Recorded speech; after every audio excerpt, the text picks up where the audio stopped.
اگه همه چیز طبق قاعده پیش بره ولی آخرش حس کنی هیچی نبوده چی؟ سلام، اینجا تا خود منه. جایی برای مکث، برای دیدن، شنیدن چیزهایی که شاید توی شلوغی زندگی گم شدن. خوش اومدی به گوشه آروم از جهان، جایی که هر قصه یه قدمه به سمت خود واقعیمون. من مهسام، بیا با هم بشنویم قصه ای از تولستوی، داستان مردی که وقتی با مرگ روبرو شد معنای زندگی رو فهمید.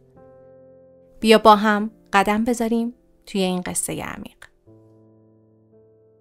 ایوان ایلیچ مرد و همه آنهایی که مرگش را شنیدند آهی کشیدند، نه از دلتنگی، از عادت. همکاراش به هم نگاه کردن و گفتن خوبه که ما نبودیم، ما هنوز زنده ایم. ولی کسی نفهمید اون روزای آخر ایوان ایلیچ برای اولین بار داشت واقعا زندگی میکرد. تمام اون سالها درست، مرتب، قانونی، همه چیزش همون طوری که جامعه میخواست. اما خودش چی؟ خودش کجا بود تو این همه نظم؟ دلش کی نفس کشید؟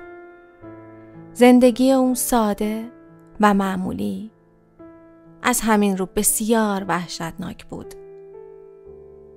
ازدواج کرد چون مناسب بود.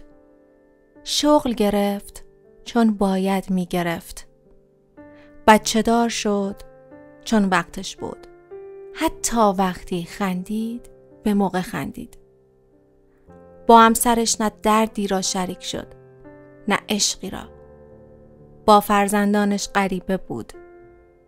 خانه ای ساخت، زیبا و با شکوه، اما هر اتاقش خالی تر از دل خودش بود. ایوان به خودش نمی رسید، نه چون وقت نداشت، چون جرأت نداشت.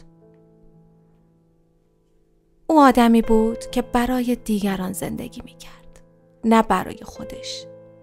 اما یک روز، یک ضربه ساده در حین نصب پرده اون خونه رویاییش شروع پایان بود.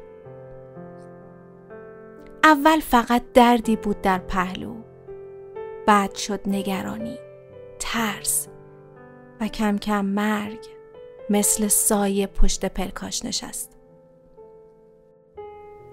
اون نزد پزشک رفت. همه با واژه‌های پیچیده پاسخ دادند، اما خودش خوب میدونست مرگ اومده. اون شبای طولانی، وقتی درد اجازه نمیداد بخوابه، وقتی سکوت بلندتر از فریاد میشد، اونجا توی تاریکی و تنهایی سوال از راه رسید. اگه تمام این زندگی که ساختم اشتباه بوده باشه چی؟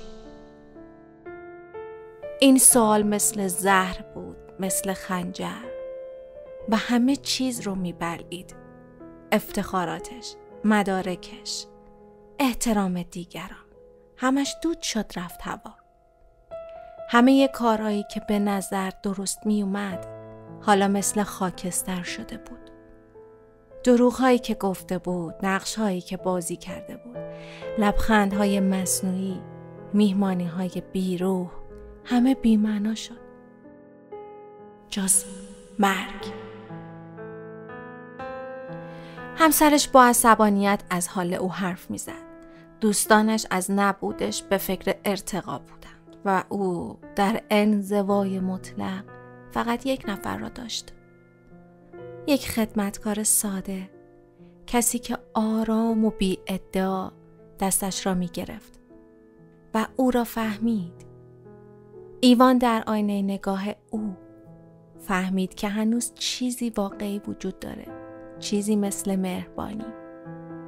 او آنقدر دروغ دیده بود که حقیقت مثل نور چشمش را زد و در واپسین لحظات، وقتی پسرش را کنار تختش دید، وقتی اشک در چشمای کودکانش دید، فهمید باید زندگی می کردم برای عشق. در دل خود گفت باید رهایی می بخشیدم، نه اینکه خود را به دیگران اثبات کنم. و درست همان لحظه دیگر از مرگ نترسید. لبخند زد، گفت مرگ نیست، فقط نور است. همه چیز تمام شد، اما میتونم درستش کنم. و رفت، آرام، آزاد، نورانی.